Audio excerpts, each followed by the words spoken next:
Hello అండి, అందరికీ నమస్కారం. నా పేరు Vani. Welcome back to my channel Vanivardhan. కాశ్మీర్ని భూలోక స్వర్గం అని ఎందుకంటారు? వెళ్ళి చూస్తే కానీ అర్థం కాలేదు. ఎంత బాగుందంటే నేచర్. బేసిక్గానే నేను నేచర్ లవర్ని. అది చూస్తే తన్మయత్వంతో నన్ను నేను మర్చిపోతాను. రీసెంట్గా మేము కాశ్మీర్ ట్రిప్ వేసుకున్నాం. యాక్చువల్గా 18th to 26th ఏప్రిల్ వరకు అనమాట. 9 days ట్రిప్. 18th మార్నింగ్ బెంగళూరులో స్టార్ట్ అయ్యామన్నమాట. So Bengaluru to Mumbai to Srinagar. So మేము శ్రీనగర్ రీచ్ అయ్యేసరికనే 4:30 అలా అయింది టైము. మా ప్లాన్లో ఆ రోజు 18th రోజు జస్ట్ రూమ్కి వెళ్ళడమే. కానీ మేము దిగిన తర్వాత ఇంకొంచెం టైం ఉంది, తులిప్ గార్డెన్ చూద్దామని చెప్పేసి మా వ్యాన్ డ్రైవర్ అలా తులిప్ గార్డెన్కి అయితే తీసుకెళ్ళాడు. యాక్చువల్గా మార్నింగ్ టైంలో తులిప్ గార్డెన్కి వెళ్తే అంటే అక్కడ ఉన్న నేచర్ ఇంకా ఫుల్గా ఎంజాయ్ చేయొచ్చు అనుకున్నాం. కానీ కావాలంటే మళ్ళీ ఇంకొక రోజు రావచ్చులే అని చెప్పేసి ఆ రోజైతే వెళ్ళాము. మేము శ్రీనగర్లో దిగేసరికినే వాతావరణం బాగా చేంజ్ అయిపోయి వర్షం వచ్చేలా ఉందన్నమాట. సో బెంగళూరులో అయితే ఆ వెదర్ ఉంటే కంపల్సరీగా వర్షం పడుతుంది అని అనుకుంటున్నామో లేదో, ఈలోపే మేము గార్డెన్ సగం తిరిగాము, ఆ లోపే వర్షం అయితే స్టార్ట్ అయిపోయింది. ఏప్రిల్ 20th కల్లా తులిప్ గార్డెన్ షో అయితే క్లోజ్ చేస్తారంట. అందుకని మళ్ళీ నెక్స్ట్ డే కుదురుతుందో లేదో అని చెప్పేసి ఇంకా వెళ్ళాము. అప్పటికే ఫ్లవర్స్ అన్నీ చాలా వరకు రాలిపోయి ఉన్నాయి, అక్కడక్కడ ఉన్నాయన్నమాట. సో ఉన్న ఫ్లవర్స్ అయితే ఎంత బాగున్నాయో తెలుసా, అసలు 2 కళ్ళు సరిపోలేదు వాటిని చూడడానికి. మేము ముందే వెదర్ రిపోర్ట్ చూసుకోలేదు. మా అన్లక్ ఏంటంటే మేము వెళ్ళిన దగ్గర నుంచి ఫుల్గా వర్షం అయితే స్టార్ట్ అయిపోయింది. మేము వెళ్ళిన రోజు కూడా బాగా వర్షం చూపించిందనమాట. అనుకున్నాము కరెక్ట్గా మేము వచ్చినప్పుడే ఇలా జరిగింది ఏంటి అనేసి.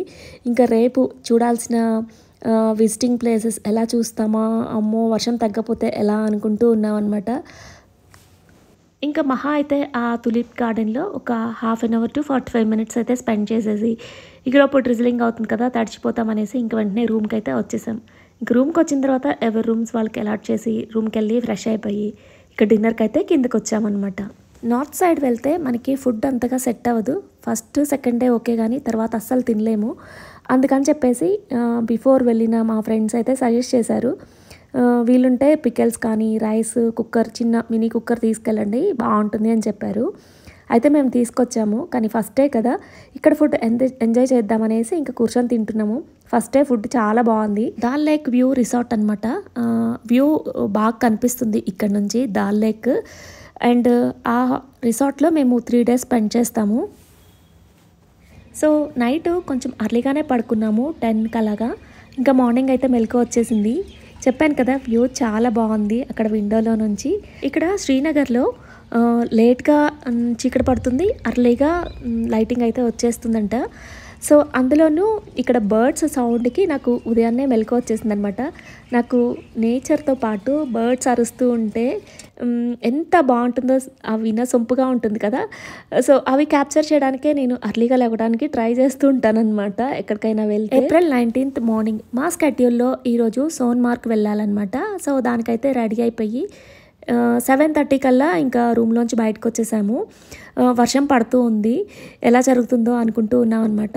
మధ్యలో ఇక్కడ బ్రేక్ఫాస్ట్ తినడానికి ఆగాము. అక్కడ వ్యూ ఇది, సింధు నది గలగల పారుతూ ఉందన్నమాట, మంచిగా సౌండ్స్ చేస్తూ. అండ్ వర్షం పడుతుంది కదా, కలర్ కూడా బాగా చేంజ్ అయిపోయినాయి నీళ్ళు అయితే. ఫస్ట్ ఆగిన ప్లేస్ దగ్గర అయితే ఆ చిన్న సెలయేరు పారుతూ ఉంది కదా, సో దాన్ని దాటి కొంచెం యువతలకు వచ్చాము. ఎందుకంటే అక్కడ ఫుడ్ అంతగా నచ్చినట్లేదు, అందుకనేసి మన సౌత్ ఇండియన్ స్టైల్ ఎక్కడ ఉంటుందా అని చూస్తూ ఉంటే పక్కనే ఇంకొక హోటల్ కనిపించింది, సౌత్ ఇండియన్ పంజాబీ హోటల్ అని చెప్పేసి. ఇక దానికి వచ్చామన్నమాట. హోటల్ పక్కనే చిన్న షాప్ ఒకటి ఉంది, షాల్స్ అండ్ స్వెటర్స్ ఉన్నాయన్నమాట, జాకెట్స్ కూడా ఉన్నాయి. యాక్చువల్గా మేము ఊరు నుంచి ఏమీ తెచ్చుకోలేదు. నేను స్వెటర్స్ జాకెట్స్ పెడతా అన్నా కూడా మా హస్బెండ్ వద్దన్నారు, అక్కడ ఎండలు ఎక్కువ ఉన్నాయి కదా, అవసరం లేదు అని చెప్పేసి. కానీ ఇక్కడికి వచ్చిన తర్వాత వర్షం పడుతుంది కదా, అందులోనూ మంచు పర్వతాల దగ్గరికి వెళ్తున్నాం. కోల్డ్ ప్లేస్ అనమాట సోన్మార్గ్. సో అక్కడ బాగా చలిగా ఉంటుంది, గ్లౌజెస్ ఉంటాయి, గ్లౌజెస్ కూడా వేసుకోవాల్సి వస్తుంది. వర్షం పడుతుంది కదా, మెయిన్గా తడవకుండా ఉండడానికి రెయిన్ కోట్స్ అయితే కొనుక్కున్నాము. ఇక మేము ఆగిన ప్లేస్లో బ్రేక్ఫాస్ట్ తినేసి ఇంకా బయలుదేరిపోయాము. బ్రేక్ఫాస్ట్ కూడా బాగుంది. యాక్చువల్గా మేము స్టే చేసిన హోటల్లోనే బ్రేక్ఫాస్ట్ కూడా ఉంటుంది, కానీ లేట్గా ఉంటుందన్నమాట. 8:30కి అలా ఇస్తానన్నారు. అప్పటికి లేట్ అయిపోతుంది మేము వెళ్ళడానికి.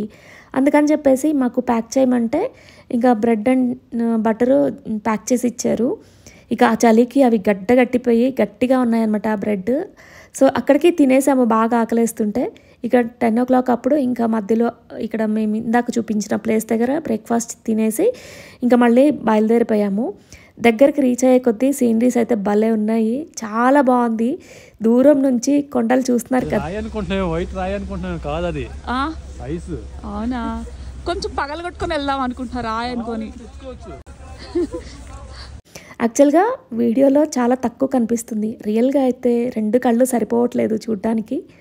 అండ్ ఫైనల్గా మేము సోన్మార్గ్ చేరుకునేసరికేనే అక్కడ ఇంకా చలిగా ఉంది, మంచు పర్వతాలు కదా, అందులోనూ వర్షం పడుతుంది, బాగా గాలి కూడా వస్తుంది. ఆ గాలికి అస్సలు తట్టుకోలేకపోయాము. అయితే అక్కడికి వెళ్ళిన తర్వాత రెంట్కి తీసుకోవాలన్నమాట. అక్కడ వెదర్కి బేర్ చేసే విధంగా కోట్స్ కూడా ఇస్తారు, అలానే బూట్స్ కూడా ఇస్తారనమాట రెంట్కి. సో బల్క్గా మాట్లాడుకున్నాము.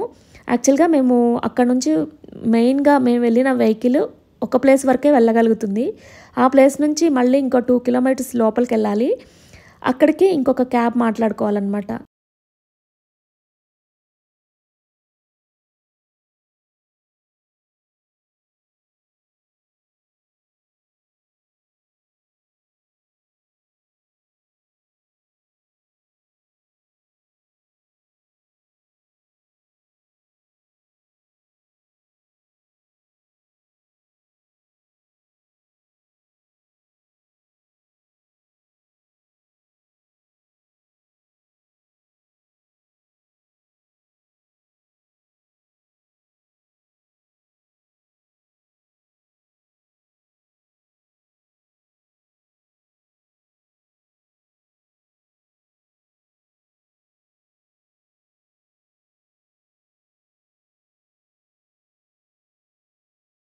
అక్కడ పోనీ రైడ్ కూడా ఉంటుంది. ఫస్ట్ అయితే అదే మాట్లాడదాం అనుకున్నాము, కానీ మేము దిగిన టైంకి వర్షం పడుతుంది కదా, ఫస్ట్ మాట్లాడి కూడా మళ్ళీ క్యాన్సిల్ చేసుకొని ఇంకా వెహికల్లోనే వెళ్ళిపోయాం అనమాట. మా వ్యాన్ డ్రైవర్ ముందే చెప్పాడు, పర్సన్కి ఇంత అని చెప్పలేదు కానీ ఎక్కువే అడుగుతారు, మీరు బార్గెనింగ్ చేసుకోవాలి అని చెప్పేసి. అండ్ నేను అక్కడికి వెళ్ళిన తర్వాత నేనేమి మాట్లాడను, మళ్ళీ మాకు గొడవలు వచ్చేస్తాయని చెప్తూ ఉన్నాడు.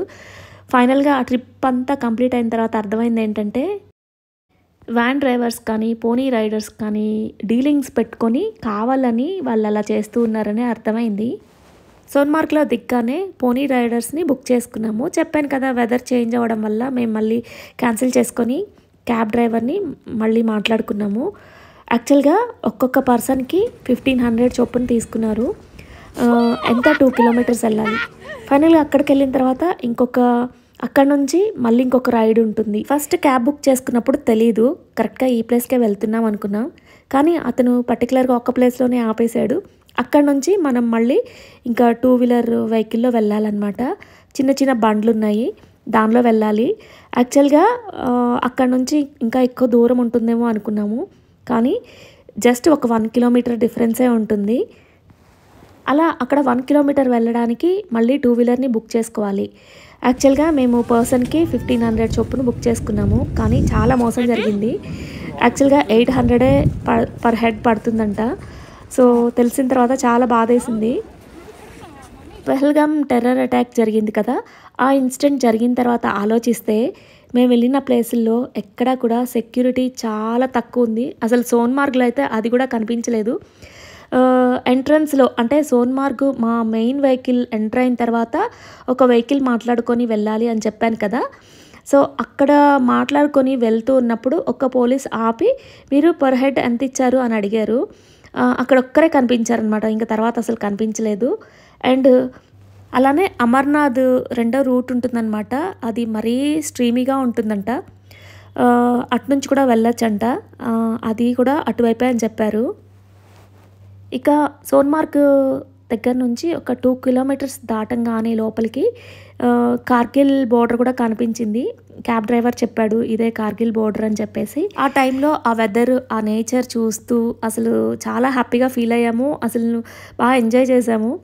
ఒక్క సెకండ్ అది ఆ టైంలో భయం తెలియలేదు, కానీ పహల్గామ్ టెర్రర్ అటాక్ జరిగిన తర్వాత మేము సోన్మార్గ్, ఈ దూద్పత్రి ఇలా వెళ్ళాం కదా ప్లేసెస్కి, ఆ ప్లేస్లో సెక్యూరిటీ గురించి ఆలోచిస్తే కాదు తలుచుకుంటేనే వణుకొచ్చేస్తుంది.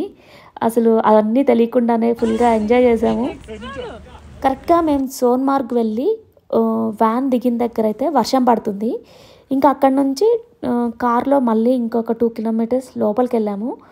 అక్కడ కూడా కొంచెం లైట్గా డ్రిజ్లింగ్ పడుతుంది.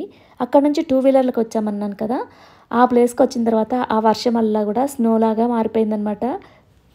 సోన్మార్గ్లో అలా స్నోఫాల్ కూడా ఎంజాయ్ చేసాం మేము.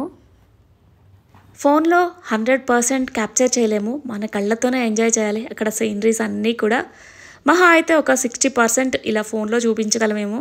అంత క్లారిటీ కూడా అనిపించట్లేదు. రియల్గా చూస్తే అసలు చాలా బాగుంది, మంచిగా చూడతగిన ప్లేసు. ఫొటోస్ వీడియోస్ తీసుకోవాలని ఉంది, కానీ అక్కడ వెదర్కి అసలు గ్లౌజులు కూడా తీయలేకపోతున్నాం. ఒకవేళ తీసామనుకో ఇక అంతే ఫ్రీజ్ అయిపోతున్నాయి. ఇలా వీడియోస్ తీసుకోవడానికి ఫొటోస్ క్లిక్ చేయడానికి కూడా గ్లౌజెస్ ఉంటే వర్క్ అవ్వదు కదా ఫోను. సో గ్లౌజెస్ ఓపెన్ చేస్తేనేమో గచగజా వణుకొచ్చేస్తుంది, అసలు ఫ్రీజ్ అయిపోతున్నాయి అనమాట.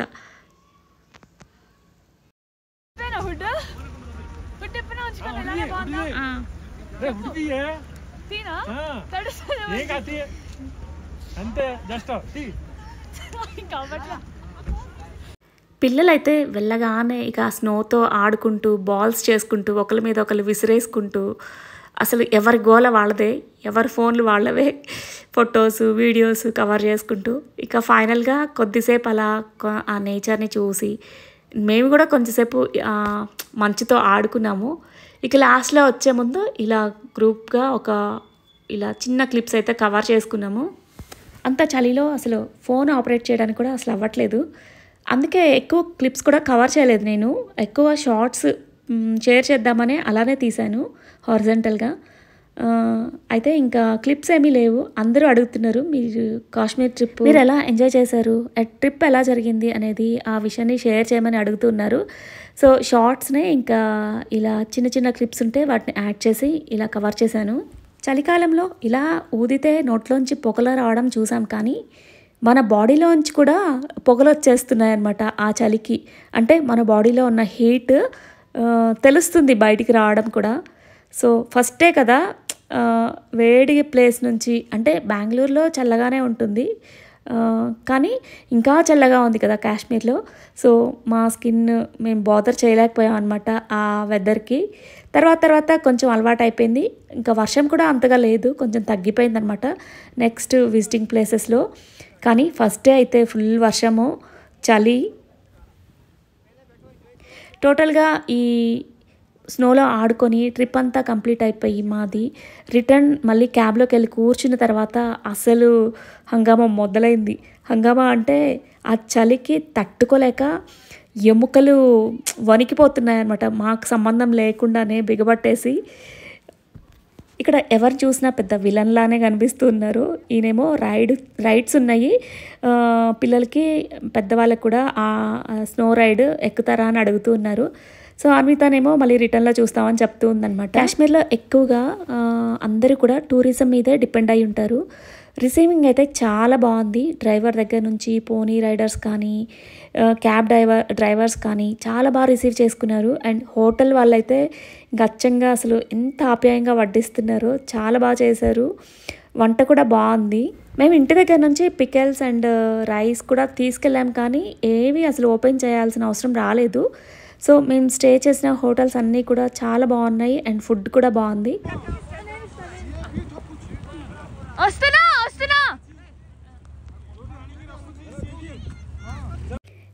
ఇక్కడ చూస్తున్నారు కదా మంచు పర్వతాలు, దగ్గర నుంచే కాదు ఇక దూరం నుంచి కూడా ఎంత అట్రాక్ట్ చేసుకుంటున్నాయంటే. ట్రిప్ అయితే మేము ఒక 4 days అయితే ఫుల్గా ఎంజాయ్ చేసాము. సో ఇక్కడ నేను షేర్ చేసిన క్లిప్స్ అన్నీ కూడా Day 2 కాశ్మీర్ ట్రిప్ అనమాట మావి. అండ్ Day 3 వచ్చేసి నెక్స్ట్ వ్లాగ్లో షేర్ చేస్తాను. ఇంకా సోన్మార్గ్ ఈవినింగ్ 5:30కి అలా బయలుదేరాము. రూమ్కి వచ్చేసరికి 7:30 అయిపోయిందనమాట. ఏంటది? ग्रीन सैलेड, कश्मीरी फेरनी, यहाँ का स्पेशल है, रोटी, दाल mix, shahi paneer, bhindi masala, peas pulao, butter chicken. And ఇంకా రూమ్కి వచ్చిన తర్వాత ఫ్రెష్ అయిపోయి ఇంకా డిన్నర్ కంప్లీట్ చేసుకొని యాజ్ యూజువల్గా ఇంకా అర్లీగా పడుకున్నాము. కాశ్మీరీ స్పెషల్ స్వీట్ ఒకటి చేశారనమాట.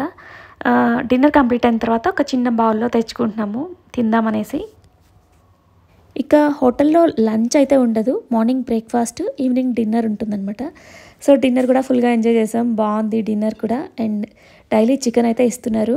వచ్చిన రోజు డిన్నర్ చేసిన తర్వాత హోటల్ ముందు లాన్ ఉంటుంది, అక్కడ వాక్ చేసాము కొద్దిసేపు. చలిగా ఉన్నా సరే కొంచెం తిరగాలనిపించింది. కానీ ఈరోజు సోన్మార్గ్లో పడిన వర్షానికి ఫుల్గా తడిచిపోయాం కదా, అందుకని ఇంకా చలి ఎక్కువగా అనిపించింది అనమాట.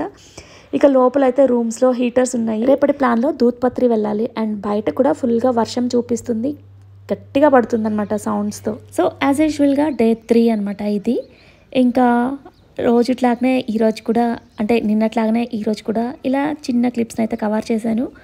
అర్లీగా రెడీ అయిపోయాం ఈరోజు అయితే. ఈ రోజు వచ్చేసి దూద్పత్రికి వెళ్తున్నాం. సో నిన్న నైట్ అంతా ఫుల్గా వర్షం పడింది. మార్నింగ్ టైంకి యాజ్ యూజువల్గా తగ్గిపోయింది అనమాట. అమ్మయ్య అనుకున్నాం. మార్నింగ్కే కిందకి దిగిపోయి చిన్న ఫోటోషూట్ చేసుకున్నాం. ఇక అందరూ వచ్చిన తర్వాత బ్రేక్ఫాస్ట్ని ఇంకా ఈరోజు హోటల్లోనే కంప్లీట్ చేసుకొని దూద్పత్రికి అయితే బయలుదేరిపోయాం అనమాట. चाय कॉफ़ी पाउडर कॉफ़ी बना सकते हैं. इसके बाद पोहा, ये वाला मैगी, फ्राइज, ऑमलेट और बनाना.